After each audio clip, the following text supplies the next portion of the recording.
Hey everyone, welcome back to another deep dive into the world of animal health. Today, we're tackling a tiny but mighty creature that strikes fear into the hearts of pet owners and nature enthusiasts alike, the tick. For those of you who've been with me on this journey for a while now, thanks for being here. Your support means the world.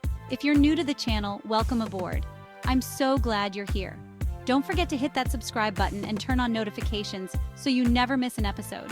Ticks, those minuscule arachnids that lurk in the shadows, are notorious for their ability to transmit diseases. But there's more to these creatures than meets the eye. Join me as we unravel the mysteries of the tick, exploring their life cycle, their uncanny hunting strategies, and the potential dangers they pose to both animals and humans. Let's start by getting familiar with our subject. Ticks, those eight-legged bloodsuckers, are actually not insects. They belong to the arachnid family, making them closer relatives of spiders and scorpions. Their appearance can vary depending on the species and life stage, but they're generally small, oval-shaped creatures, ranging in size from a pinhead to a pencil eraser. Color can also vary from reddish-brown to black. Ticks go through 4 life stages: egg, larva, nymph, and adult.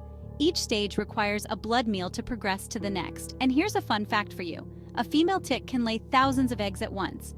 Where do these tiny terrors lurk, you ask?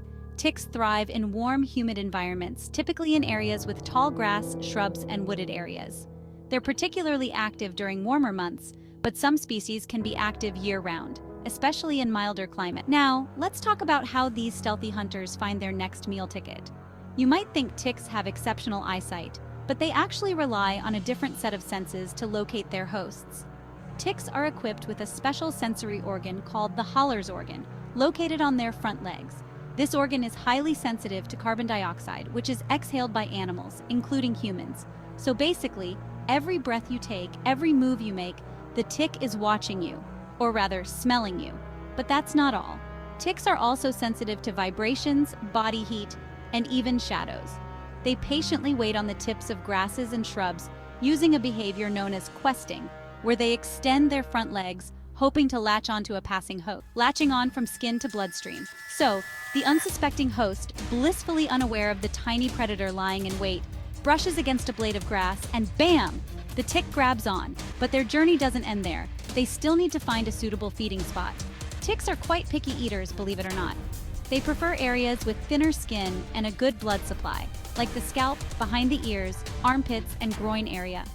Once they've found their ideal dining spot, they use their specialized mouth parts to pierce the skin and insert a feeding tube.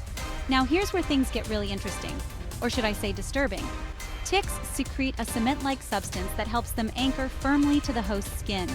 They also release saliva that contains anesthetics, which numb the area so you don't even feel the bite. Ticks are slow feeders, often remaining attached for days, engorging themselves with blood. As they feed, their bodies swell, sometimes growing to several times their original size. The unseen threat: tick-borne diseases, a growing concern. The act of a tick bite itself might not seem like a big deal, but the real danger lies in the diseases these tiny creatures can transmit. Ticks act as vectors, meaning they can carry and spread pathogens that cause a range of illnesses. Lyme disease is perhaps the most well-known tick-borne illness, but it's certainly not the only one. Other diseases include Rocky Mountain spotted fever, anaplasmosis, babesiosis, and ehrlichiosis, to name a few.